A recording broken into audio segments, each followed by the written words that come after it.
back, everybody, to Let's Talk Toku. I'm your host, Squall Charlson, and we have another awesome episode. I know I say that every episode, but this one I feel is going to be super fun, super awesome, because it's super important to me. I have the one and only Keith Justice here. How's it going, everybody? This is an honor to be on your show, dude. Thank you. No, it's an honor for you to come on. Like, seriously, if you guys don't know who Keith is, when the fandom was this small, bud that was going to grow, I believe you and a few other people who really were in love with tokusatsu, who really wanted it to work here, your work, really helped put a lot of people like myself in place, and a lot of people to find others in this fandom that they could communicate and become best friends with. You're welcome. It's weird to be a part of history. For me, it was just like being a dork. So like I hate to date myself, but it's kind of also fun. I was there at the birth of the internet itself, and so like you're on the internet and you're like, I know Power Rangers is another show. What the hell is going on here? And then you keep searching, and finally it pops up Super Sentai, and you're like, oh, okay. So what else is going on in this? And then you keep searching and searching, and then the first Super Sentai website I ever found was, do you remember or know of Jill's Super Sentai spoilers? Yeah. Yes, I do. That brings back memories. Oh my god. Yeah. So like before, it was as easy as a click away to get your tokusatsu. You had to like do detective work to find out what Super Sentai episodes were. So it was Jill, a good friend of ours, she used to just type out what happened in an episode, so that you would know, like, oh my god, he actually died, the Green Ranger or the Dragon Ranger actually died. And then like going through her website, I'm like, what else can I find? What's this link here? Japan Hero. Click. It's a website. And like it was well designed. And then me and my buddy Jeff, that's where it all started for me. Me and Jeff, I was like, dude, Jeff, like if you had a message board onto this, we could make some damage. And then on the internet, there was like two places on the internet to talk about Power Rangers and tokusatsu. And Ranger Board, First Ranger Central, was the first place. But like you'd have to have your own little thread for tokusatsu. And I was like, well, we could just have like all of our friends just show up and just talk about whatever we want. And then Japan Hero happened, but then I had my own vision and Jeff had his vision. And it was like, well, yeah, good luck to you, brother. We went our separate ways, and I made Henshin Justice Unlimited, which was 10 tons of fun. Like I got to just meet so many people and have so much fun and talk a lot. Made that podcast, HU Radio, and yeah. But unfortunately for me, the internet changed. Social media happened, and like before social media, message boards were social media. And once you have like Twitter and Facebook to do it on, even myself, I'm like, I don't need message board anymore. And that was the amazing like run of like doing website stuff for me. I had so much fun, met so many fantastic people. It's kind of like Discord before Discord was a thing, and before it was kind of like you could private it almost to like this subsection that nobody else has to see. I had a lot of fun on your site, on the forum. Henshin Justice Unlimited, it was the very first place I found tokusatsu. Obviously, like I was on like Ranger Board or Ranger Central, and that was like when I had known about it. Obviously, there were fan subgroups out there that had their own forums, that had their own conversations for like the episodes that they released, and I made myself a member of that. But finding HJU, like this was everything that I had wanted at that point. I wanted just a group of people who just talked about that. And like we would, talk about episodes. We would talk about, toy releases. We would like share links to the episodes when like it wasn't as easy to find. You didn't have your Kamen Rider, all on one website. Yeah, like we'd help each other find, like in like the earliest days, like when we had to rely, because like my webs, like my download speed was sucked and my computer sucked, so I had to get Did you ever get a Hong Kong fan sub? Yeah. Oh my god, yeah, like. I don't know the process, but like it'd be translated from like Japanese to Chinese and back into English, and therefore like names would get messed up, and like they called belts girdles, and it was just like it was an experience. And like Patton Oswalt once said like that there was something lost once the internet just exploded. Like there was something really beautiful to like doing the detective work of like, what's this show called? What's this? And then you find that one website that will like sell you like 4 episodes of Mega Ranger, and you get that tape. You're like, okay, what will I see? And you just see like a completely different world, and it's like so special and stuff. So yeah, like doing the hard work and like with HK's fan subs, you'd see what they say on screen, then you have to retranslate it using contextual stuff on the screen to find out what happened. And it was harder, but it was an experience, man. It was wild. Like where I grew up in the Twin Cities, they had Hmong markets. They came together and they basically sold like all their different wares. And there was this one guy who sold like DVDs and Blu-rays eventually of like movies. They were obviously like Taiwanese, like fake copies, but they had he had Super Sentai ones, and he had like the whole series that you could buy for like $20. Like I remember getting Abba Ranger there because I couldn't find Abba Ranger anywhere complete. And I was like, oh man, I can watch past episode 7 finally of Abba Ranger. And I brought it home and it was all disc 3s. Like all 3 discs were just disc 3. And I was like, oh. Ooh, bummer.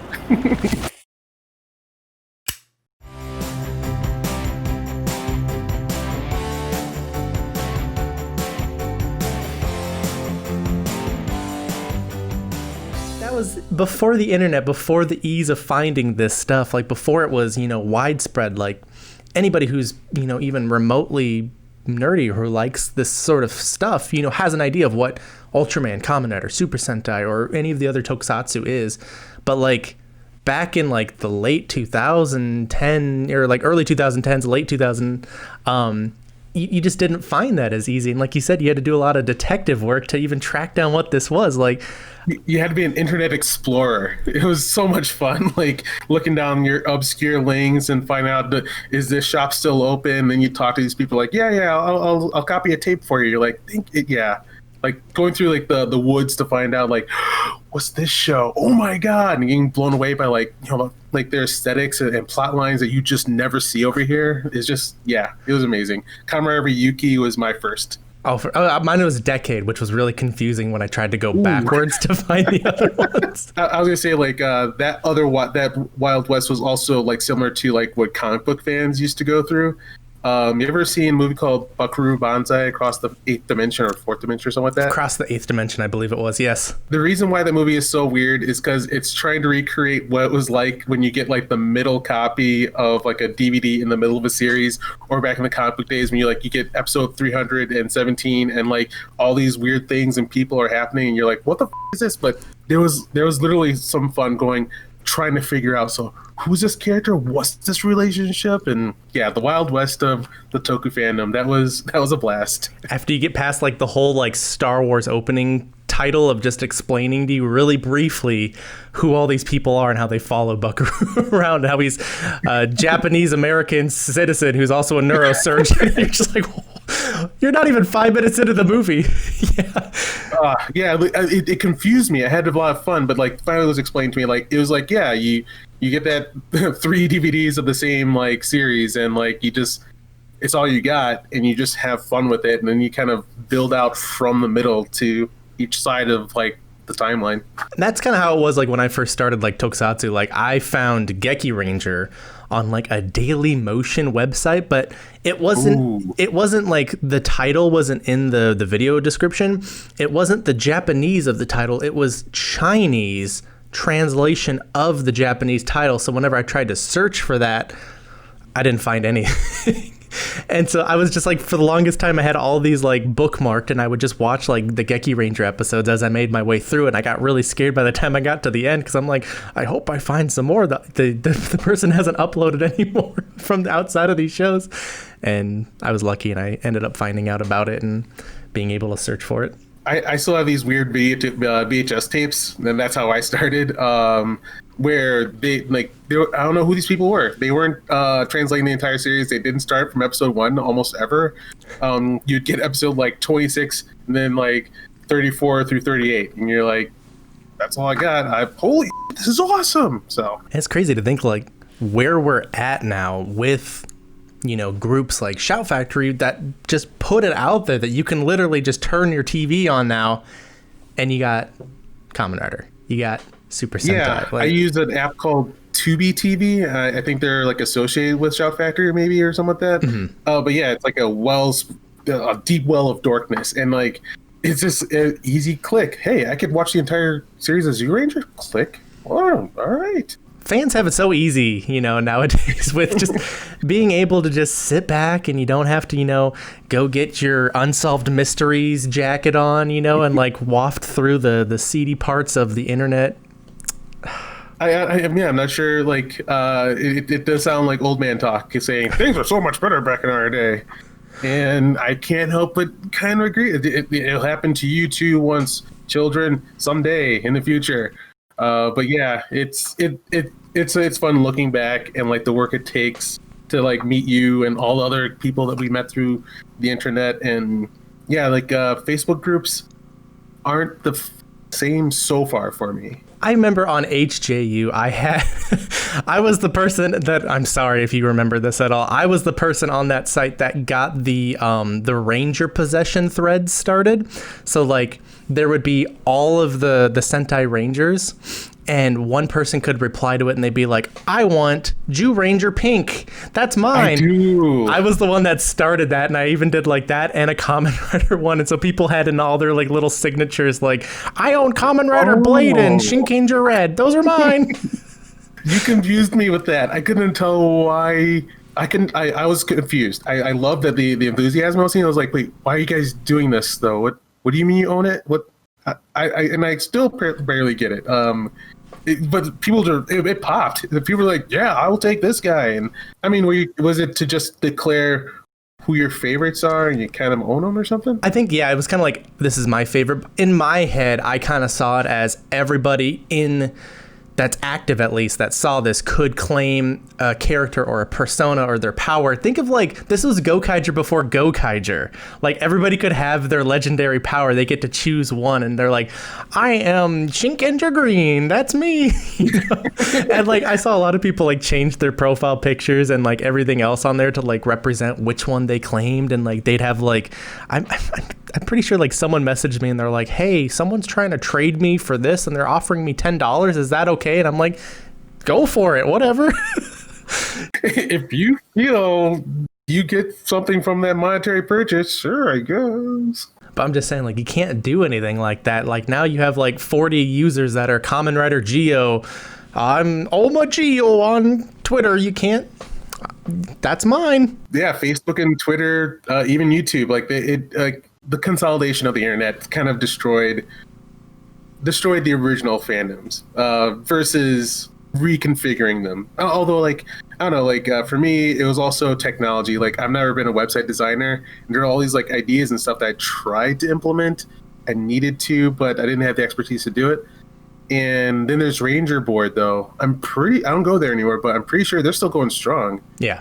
Right? Definitely. Yeah. So it still exists. I just think because like the Power Ranger fans are so set in their own ways, and tokusatsu, I've said this before on the internet, I've said this like on my Twitter, on my YouTube, like there's a certain wave of fans that will come in. So like there will be a new Ultraman that people, like, or think of like Super Sentai, like Gokaiger was a really big season that brought a lot of fans into the show, and it allowed them to kind of look at what had been done before, and then they might stick around for another year or two to see what comes next, because I feel like that's normal for somebody who gets into a show that's reoccurring every year.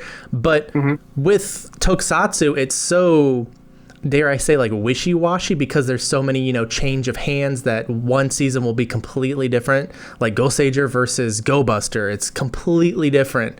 With Gokaiger in the middle, it's just like, what is going on? Like, if you don't know that there are different people working on these shows, it's kind of, I don't know, whiplash to an extent. And I feel like that brings a lot of new fans in, but it can also usher them right out. Whereas Power Rangers is pretty consistent. You know what you're going to get. It is a consistent product. Yeah, and pretty solid. So that for me, I started noticing myself. I was just like, okay, wait. Am I watching this because it's the brand name, or am I watching it because I like what I'm seeing?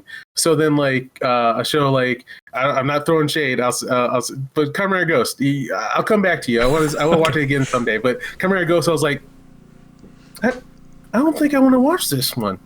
you know what? I'm out. I'm gonna watch something else this time. But then, was it which one brought me back hard? Oh, Gaim! Holy sh! Gaim just dropped the mic, and I was just like, that was event television for me. So yeah, and also now that tokusatsu has grown so big and it's so easy to get, you can now pick and choose what you want to watch. Like back in the day, we had Kamen Rider and Super Sentai, and that was it. Yeah. And we better show up, otherwise you're not going to be watching anything else. And that brought us all together. And then like Garo hit, and that was like, and like we have 3 shows now. And then like as time went on, now you have these shows, and then now the old shows have now popped up, and now other science fiction things are happening. And you're just kind of like, yeah, I'm just going to go where I want to go.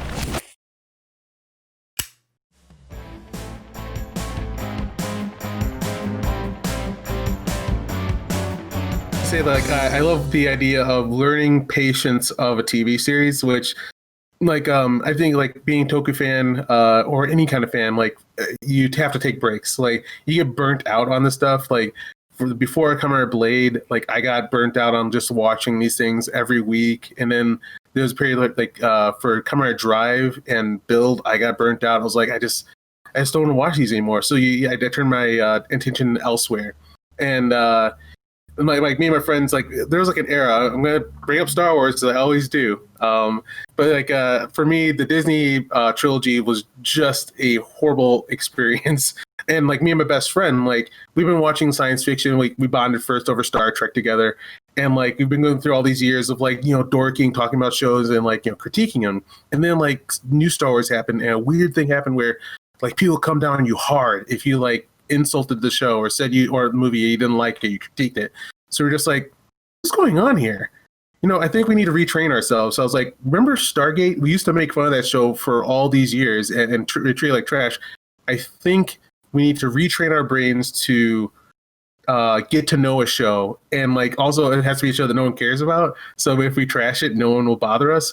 So we went back to Stargate, and like it retrained me on what it was like to like, you see a show, it's not that great at the beginning, and all these weird characters you don't know, you're like, ugh. And then like you kind of get to know their eccentricities and whatnot, and then as it builds up, you're like, oh wait, I get the show. And then like the stakes rise, and you see like the creators start to understand what makes a good show, like the path we experienced through like Buffy, even like for me, Power Rangers. So like for Power Rangers, I actually didn't like the show.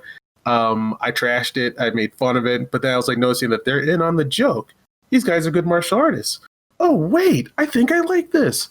And like, yeah, like the patience of like watching a series, watching it dip, and then like seeing them figure out what they need to change. Because like I wasn't a fan of Power Rangers Season 3 and Zeo. And then Turbo happened. And all of a sudden the action started getting way better again. And I'm like, all right. And like, yeah, it's fun having the patience to see a show figure itself out versus like now Netflix and whatever, they drop entire series and like they have the pressures on them that you better be as good as Game of Thrones. Freaking the first episode, you're canceled. But like it's fun now going back to older shows where like they didn't have that pressure, where they're guaranteed 26 episodes and 4 seasons, and just seeing them being able to develop. I think, like, again, going back to sort of the hardships of our time growing up in the fandom and kind of getting used to how we got the content, I think having, other options out there.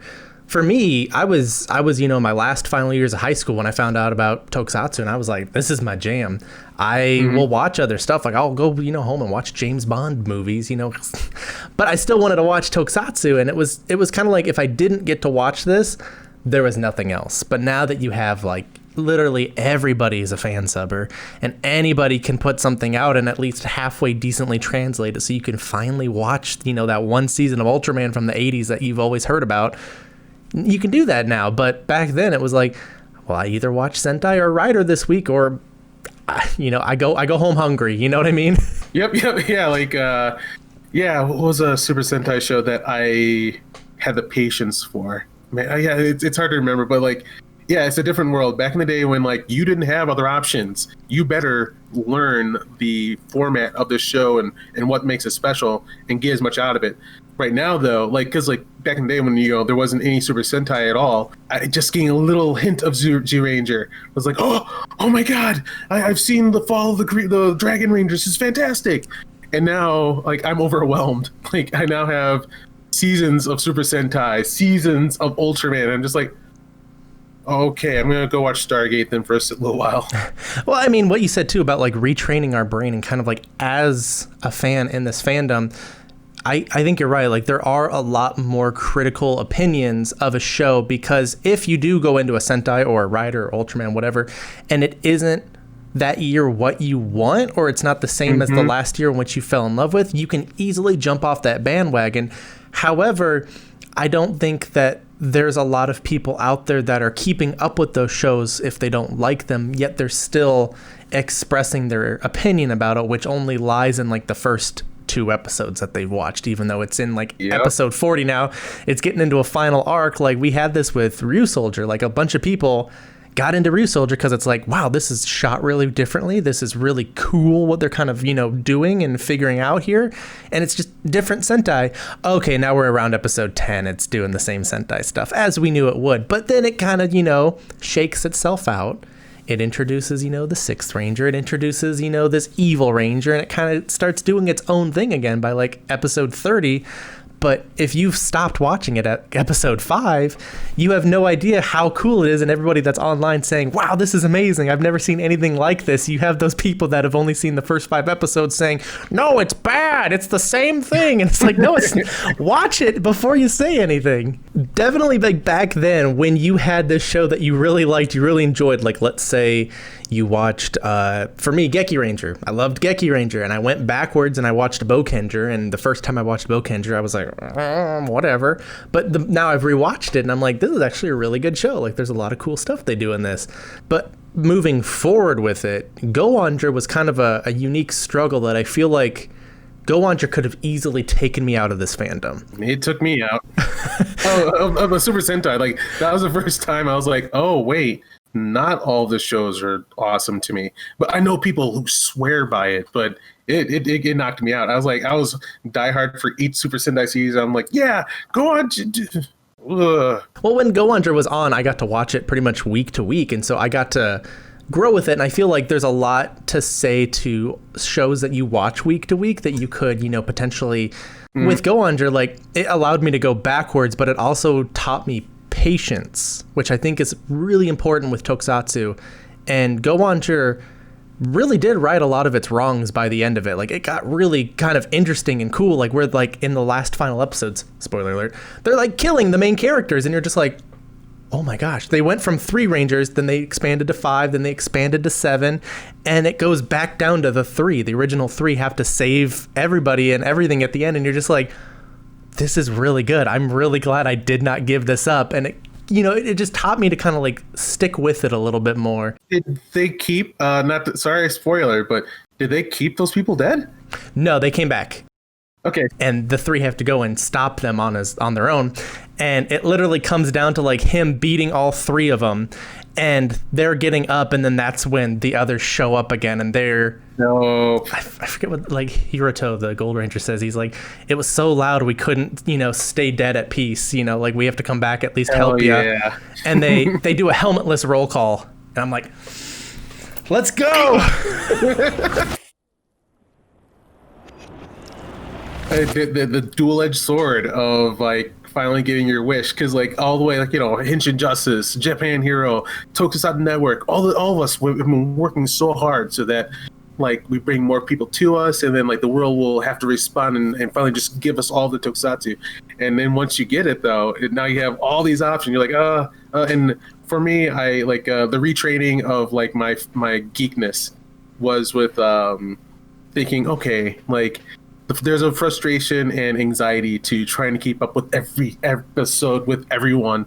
The new thing I've been doing with myself is being a nerd explorer. I've retrained my brain from going from I have to keep up with the Joneses or the latest whatever to being, okay, where does my oh my god, I'm going to sound so pretentious right now, but where does my soul take me? So, like, I had to remind myself that it's not the brand name that I like, but creators. So then, like, I'm thinking, like, Joshua Jackson, I think is his name. He does this amazing. It was like early 2000, maybe 90s. I don't know how old it is now, but like Knights of the Republic comic books. I'm like, oh my god, now I remember why I love Star Wars. And then like for tokusatsu, I'm going back to the legendary Kuga, which since Ryuki, like Ryuki was so different. And like I remember back in the day, people saying this is trash, this isn't Kamen Rider, and now I can see why they were so upset.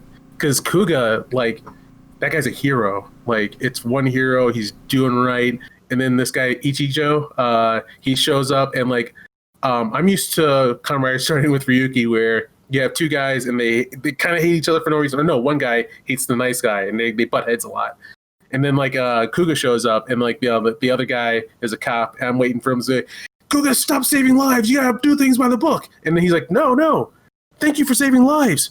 Let's work together. I'm like, oh my god, this is refreshing. So yeah, like instead of like being overwhelmed with all your options, you can now with your friends or whatever close friends you have or by yourself just go, what's over here? And then you can look through the weeds and you're like, oh, which is how I got into Ultraman. Oh, you got to tell me how to get into Ultraman. I'm still figuring it out. But like, I think for me, like looking at everything right now that is available, like Steve, who's been on the show, Steve came and he visited for about 2 months while he was helping set the show up and get it all running and everything.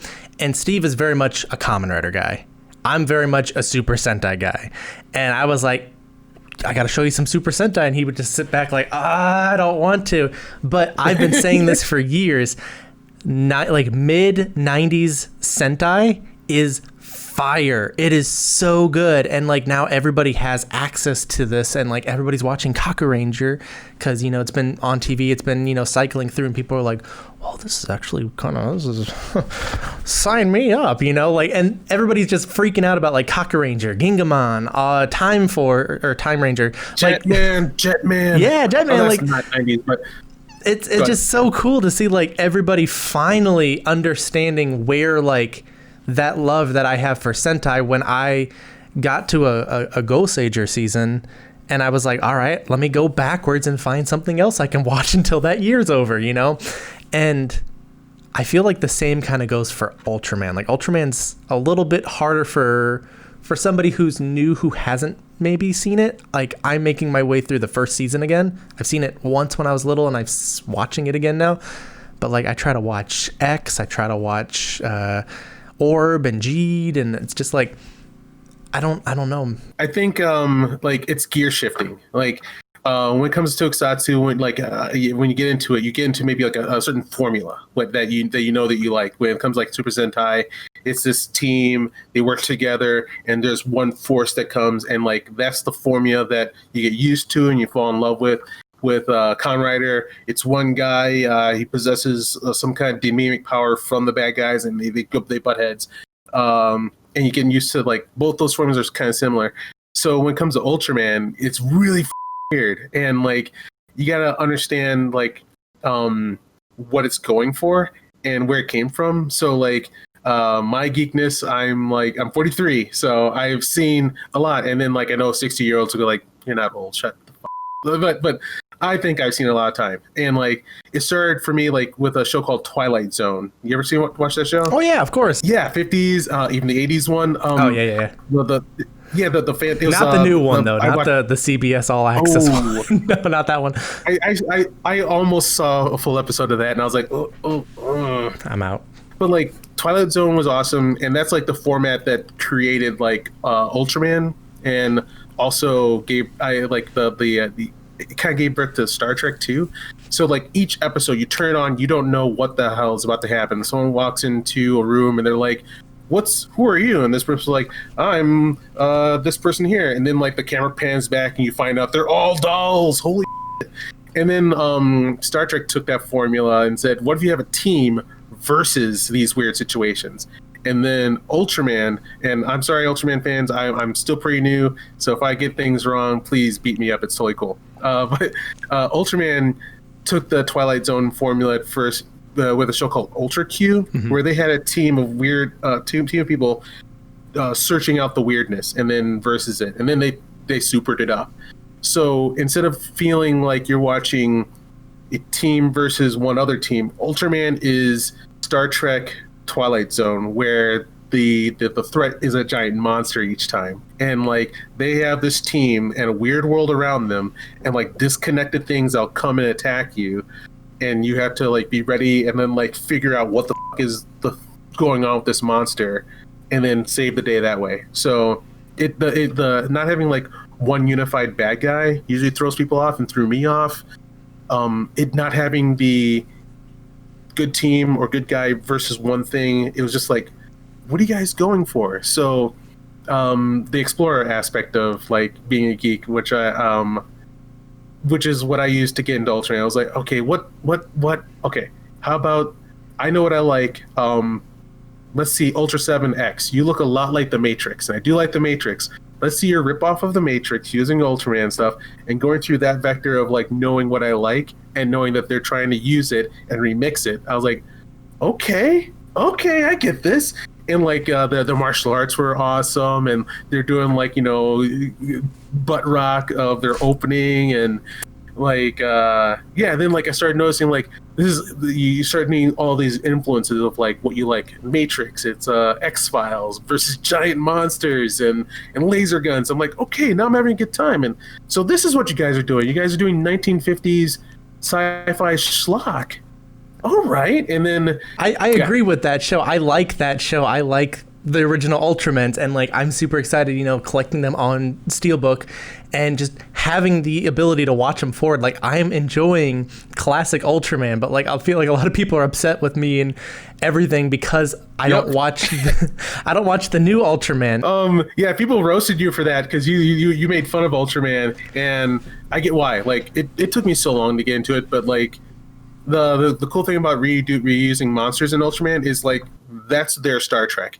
So like you don't get mad when like the Vulcans show up again or the Klingons show up again, and then like when you have a like kind of like in Doctor Who, like the Daleks and the Cybermen and all the other before Moffat, you know, kind of came in and muddied things up a little bit. And they gave birth to Pokemon, right? Yeah. When it comes to Pokemon, I don't get it, but I know that people have love for their favorite little Pokemon monsters. And that's what Ultraman is for kaiju fans, is their Pokemon of kaiju. And then you get to pick like your favorite monsters and what they do, what abilities they have. Like, oh my God. Like I was about to introduce this toy here, Cyber Gomora. And like Gomora is the good, like their ripoff of Godzilla. And he's like, when he shows up, he's a good guy. And like he has like a legacy to him. I got this in Japan. Like I went to a Toys R Us and I said, Saiba Gomora, Blue Gomorama. And like the one was like, and she went to the back of Toys R Us, and like every time you go to a Toys R Us, when someone says, I'll go to the back, there's nothing back there. And then she came back with this guy, and like I got the last one there. I love this thing. Anyway, if you like Klingon, some people like Gomora, or now that I'm on the spot, I can't think of another names that I do love. But like, yeah, when they show up again in the show, you're like, oh, it's my dude. And like, Matt Frank has a thing with like his friends, like while we're in Japan, he's like, Keith, pick a team of 3. Like if you're in the Ultra Universe, what are your 3 giant monsters that are yours that you can summon? And like, yeah, that's the fun of it. Like where Kamen Rider and Super Sentai, they have one and done monsters and they're gone. You're out. Forgettable. Sometimes.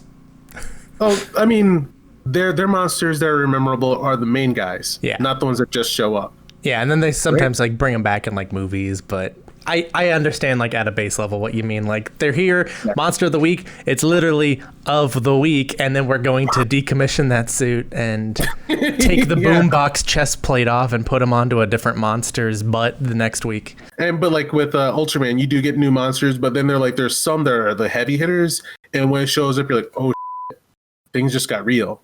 Like, yeah, so that's the fun of Ultraman, like getting to know the universe. And also the reason why it's more like Star Trek is like, so far, every season is canon. Like Ultraman 7X, I was like wondering, okay, this one probably isn't.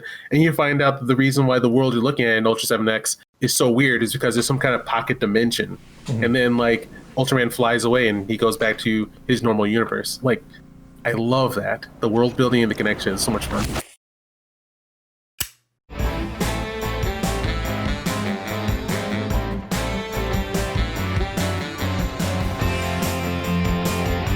But I did go back to like watching Ultraman Leo. Have you seen that one yet? Yeah, a little bit. I haven't. Again, I've only fully watched the first season in Ultra Q. So. Gotcha. They are so much deeper into the horror aspect of it.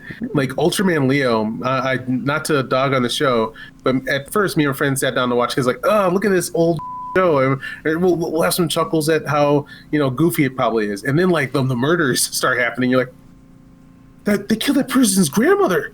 I'm seeing blood." And like, there's so much death. So like, yeah, when like the building gets knocked down and stuff, they aren't going, whatever. It's like they live in a world of horror.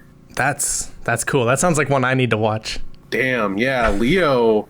I won't spoil it, but they got a body count that will make your jaw drop, especially by the end. That's just what I want. I want the Ultraman. I want the show to be like held responsible and at least cover that aspect. It's always the first episode. It's just like, all these monsters showed up and everything got really bad. I'm like, okay, I get that. But then like watching Orb, for instance, every episode they're destroying so much stuff, and I'm like, they don't ever talk about like I just want something like that. I'm sorry, Ultraman fans, don't be hateful. Please. People who do not have it coming, they get got and they don't get to come back with magic.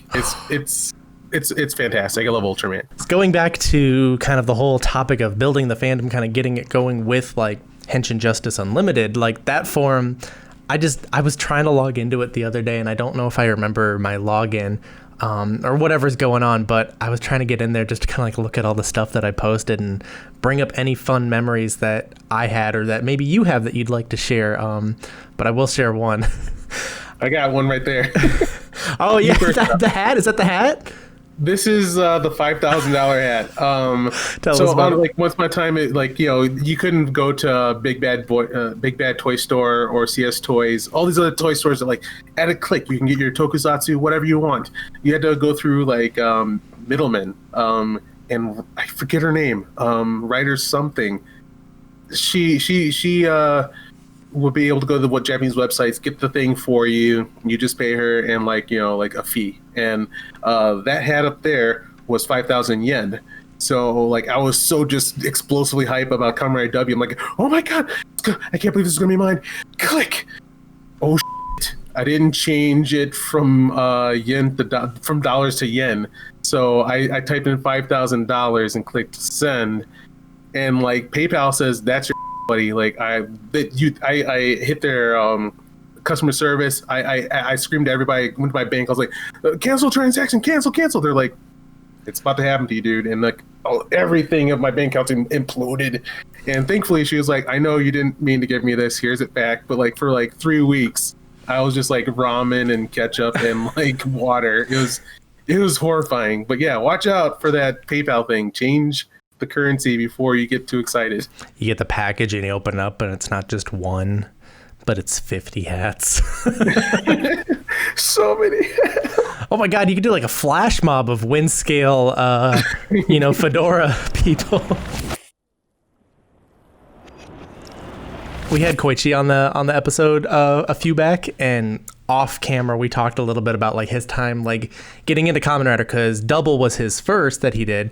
I have gone through so much like archival footage of like him like working on stuff, and he's always got like like a shirt on here that says that, or it's always like I noticed like he was wearing a jacket that said like wind scale on it, and I'm like, man, that would be so cool to work on a show like that and just like walk off the set with some of the swag.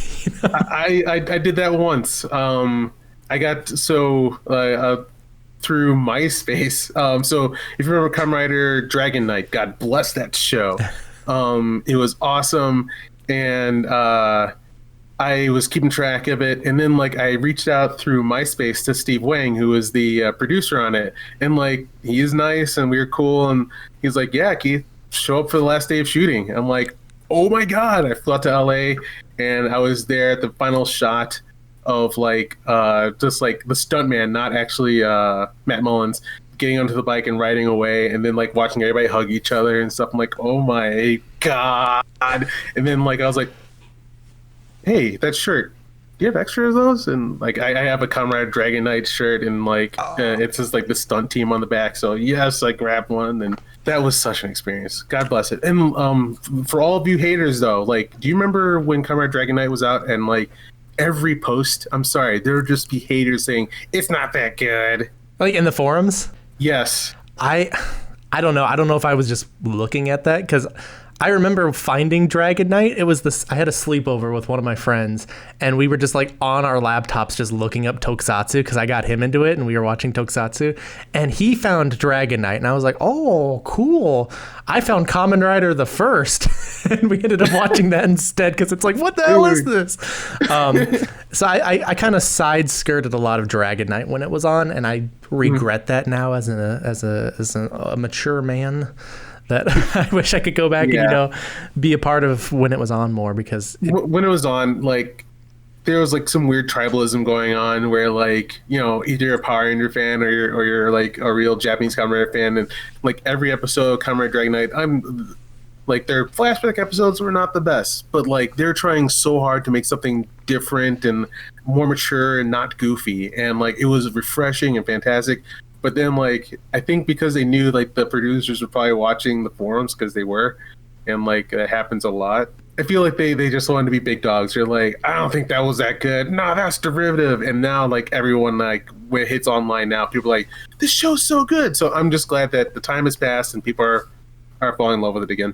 I think that's a thing that's common, like, where you have, like, the Star Wars prequel trilogy just gets completely dogged on, and then it's cinematic masterpiece now.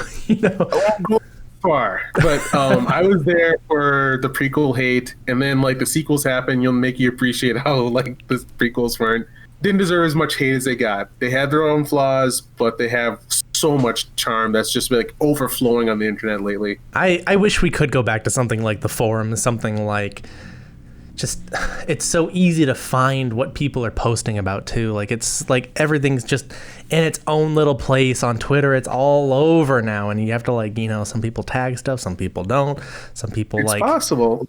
So like me and a team of people are trying to recreate Henshin Justice Unlimited. Like we know the internet that has changed, and I'm finally finding people who are good at technology and programming. So we'll see if it ever happens. I hope so.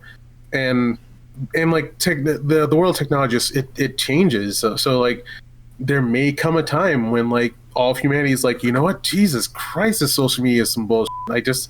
And then like it's possible they will go back to forums, or maybe they'll go to Discord, or something else will pop up. That's just keeps happening. So we'll see what happens. If it does end up working out, sign me up. But that's all the time that we have for this episode of Let's Talk Toku.